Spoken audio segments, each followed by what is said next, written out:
നമ്മുടെ സാമ്പാർ പൊടിയുടെ പ്രത്യേകത എന്താണെന്ന് എല്ലാവരും എപ്പോഴും ചോദിക്കാറുണ്ട്. അപ്പോൾ നമുക്ക് സാമ്പാർ പൊടി എങ്ങനെയാണ് ഉണ്ടാക്കുന്നതെന്നൊന്ന് കാണാം. വേപ്പില ഉണക്കാനിട്ടിരിക്കുകയാണ്. പരിപ്പാണ് നമ്മൾ ഈ വറുത്തെടുക്കുന്നത്.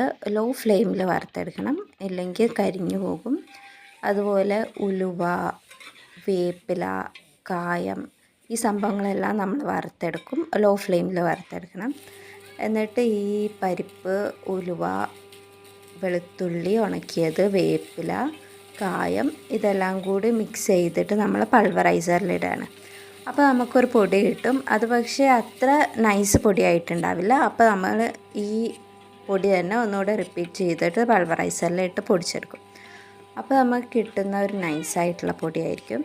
അത് നമ്മൾ ഈ മഞ്ഞൾപ്പൊടി, മുളക് പൊടി, മല്ലിപ്പൊടി, കുരുമുളക് പൊടി, ഇതിൻ്റെ എല്ലാം കൂടെ മിക്സ് ചെയ്തെടുക്കുന്ന ഒരു മിക്സ്ചറാണ് ഈ സാമ്പാർ പൊടി എന്ന് പറയുന്നത്. ഇനി നമുക്ക് നമ്മുടെ 3 പീസിൻ്റെ പാക്കറ്റ്സിലാക്കണം.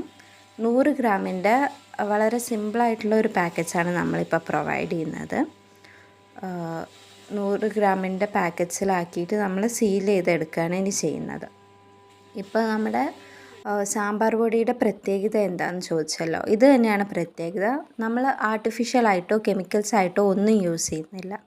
നമ്മൾ ലോക്കൽ അവൈലബിൾ ആയിട്ടുള്ള സാധനങ്ങൾ വെച്ചാണ് പൊടിച്ചെടുക്കുന്നത്. അപ്പോൾ നിങ്ങൾക്ക് ഈ സാമ്പാർ പൊടി നിങ്ങളുടെ വീട്ടിലെ ആവശ്യങ്ങൾക്ക് യൂസ് ചെയ്യണമെന്നുണ്ടെങ്കിൽ നമ്പർ പ്രൊവൈഡ് ചെയ്യാൻ താഴെ നിങ്ങൾക്ക് കോൺടാക്റ്റ് ചെയ്യാം, ഓർ ഇൻസ്റ്റാഗ്രാം ത്രൂ DM ചെയ്യാം. താങ്ക്